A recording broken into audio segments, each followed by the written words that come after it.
Hello everyone, how are you all? Today's conversion is benzene to 4-bromonitrobenzene, right? So let's quickly start it. So first of all, benzene हम सबको पता है क्या होता है, right? 4-bromonitrobenzene, इसके नाम को सुन के जरा ध्यान से समझते हैं. पहले देखो नाइट्रोबेंजीन, तो पहले बेंजीन के ऊपर एक नाइट्रो ग्रुप लगा देते हैं, ये हो गया नाइट्रोबेंजीन. और अब अगर मैं नंबरिंग करूं तो यहाँ पे नंबर 1 2 3 4, तो फोर्थ पोजीशन पे ब्रोमीन लगा दो. So this is 4-bromonitrobenzene, right? तो पहले अगर आपने ये प्रोडक्ट सही से समझ लिया कि क्या बनाना है, अब क्वेश्चन को शुरू करते हैं हम लोग. तो बेसिकली मुझे बेंजीन के ऊपर ब्रोमीन भी लगाना और मुझे NO2 ग्रुप भी लगाना है. तो एक अच्छी चीज है, अगर आप पुराने वीडियोस देखोगे तो एक नाइट्रेशन के ऊपर मैंने वीडियो बनाया हुआ है. तो नाइट्रेशन में क्या होता है, बेंजीन के ऊपर NO2 ग्रुप लगता है. कैसे? HNO3 H2SO4 के साथ. मैं क्विकली आपको बता देता हूं, बाकी डिटेल्ड वीडियो आपको अलग से प्लेलिस्ट में मिल जाएगा, तो आप उसको देखो और उसके पूरे मैकेनिज्म को समझो. तो अगर आपने बेंजीन में नाइट्रिक एसिड और H2SO4 को डाला तो बेंजीन के ऊपर NO2 लग जाता है. ये बात सिंपल है, राइट? नाउ सिमिलरली एक होता है ब्रोमिनेशन बेंजीन के ऊपर. वो कैसे होता है, ध्यान से समझो.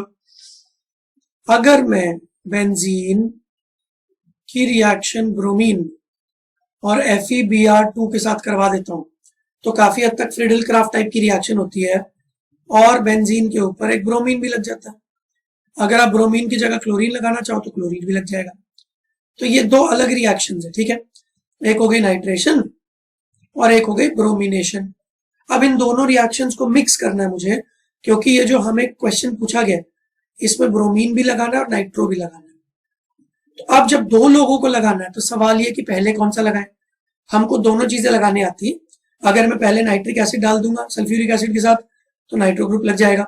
अगर मैं पहले ब्रोमीन डाल दूंगा तो ब्रोमीन ग्रुप लग जाएगा. तो अब सवाल ये है कि दोनों में से पहला कौन सा करें. अब इसका आंसर बड़ा सिंपल है, आप ये लॉजिक सुनो ध्यान से, और ये लॉजिक आगे भी बहुत रिएक्शंस में काम आएगा. आई होप आप साथ में लिखते जा रहे हो, राइट? अब लॉजिक सिंपल से ये है कि जब एक नॉर्मल बेंजीन है तो इसमें 6 कार्बन है, 6 के 6 कार्बन आइडेंटिकल हैं. पहला ग्रुप आप कहीं भी लगा दो, तो मान लो पहला ग्रुप G1 ग्रुप का नाम है, तो पहला ग्रुप मैंने कहीं भी लगा दिया. बट अब जब आप दूसरा ग्रुप लगाने की बात करते हो ना, तो वो कहाँ आएगा ये पहला ग्रुप डिसाइड करता है. बिकॉज पहला ग्रुप ऑर्थो पैरा डायरेक्टिंग भी होता है और मेटा डायरेक्टिंग भी हो सकता है, राइट?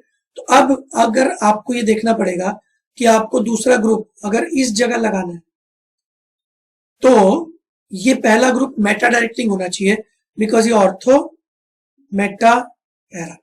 तो पहले ग्रुप के रिस्पेक्ट में आपको दूसरा ग्रुप कहां लगाना है, this is the original question to be asked. अब अगर मैं इस क्वेश्चन पे वापस चलूं तो क्वेश्चन में हमको क्या बनाना था, हमको 1-4 पोजीशन पे एक तो NO2 और एक ब्रोमीन चाहिए. तो बेसिकली ये एक दूसरे की पैरा पोजीशन है. अब आप एक चीज इमेजिन करो, अगर मैंने पहले नाइट्रेशन कर दिया,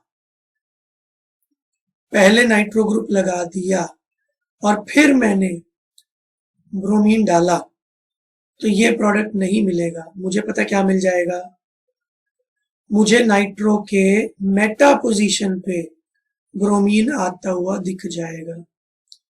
तो अगर मुझे मेटा पोजीशन बनानी होती तो मैं पहले नाइट्रेशन करता HNO3 और सल्फ्यूरिक एसिड के साथ, और फिर नाइट्रो ग्रुप का नेचर ऐसा होता कि वो ब्रोमीन को मेटा पोजीशन पे ले आता.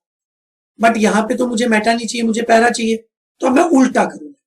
उल्टा मतलब मैं पहले बेंजीन की रिएक्शन कराऊंगा ब्रोमीन के साथ इन प्रेजेंस ऑफ FeBr2, तो मुझे ब्रोमोबेंजीन मिल जाएगा. और अब ब्रोमीन का जो नेचर होता है वो ऑर्थो पैरा डायरेक्टिंग होता है.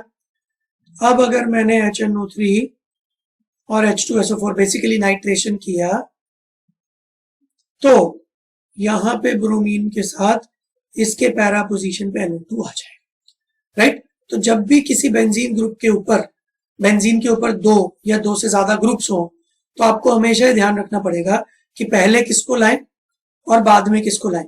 क्योंकि जो बाद में आएगा वो वहां आएगा जहां पहला ग्रुप चाहेगा कि वो आए। तो जब तक इट्स वेरी सिंपल कि जब तक बेंजीन अकेला है तो सारे के सारे कार्बन आइडेंटिकल है, तो पहला ग्रुप कहीं भी आ जाएगा, कोई फर्क नहीं पड़ता। बट जब दूसरा ग्रुप आ रहा है तो वो हमेशा पहले के रिस्पेक्ट में या तो ऑर्थो पैरा पे या मेटा पे आता है, तो आपको ये चीज हमेशा ध्यान में रखनी है। तो आई होप इस छोटे से कन्वर्जन रिएक्शन से आपको ये समझ में आ गया होगा कि जब नाइट्रेशन और ब्रोमिनेशन दोनों करनी है तो अगर आपको मेटा प्रोडक्ट चाहिए तो पहले क्या करना है, बाद में क्या करना है, और अगर आपको पैरा प्रोडक्ट चाहिए तो पहले क्या करना है, बाद में क्या करना है। Now these small things will fetch you a lot of marks in your exam. तो आई होप आप ये छोटे छोटे पॉइंट्स एग्जाम्पल्स के थ्रू, इन क्वेश्चंस के थ्रू अपने नोट्स में लिखते जा रहे हो, because I can promise you this, एक बार आपने सारी कन्वर्जन्स देख ली ना तो आपसे मैक्सिमम क्वेश्चंस अपने आप सॉल्व होने लगेंगे, बिकॉज आपको समझ में आ जाएगा कि कौन सी चीज क्यों करते हैं और कब करते हैं। And this is the basis of GOC. Maximum बच्चों को जीओसी में जो इशू होता है, GOC is general organic chemistry basic, और मैं हर कन्वर्जन रिएक्शन के थ्रू आपको कुछ बेसिक्स ही सिखाने की कोशिश कर रहा हूं। तो अगर आपने सारे बेसिक्स सीख लिए तो eventually your organic will become very good, don't worry about it. ठीक है, चलो नेक्स्ट वीडियो में नेक्स्ट रिएक्शन लेके आता हूं। अभी के लिए बाय बाय।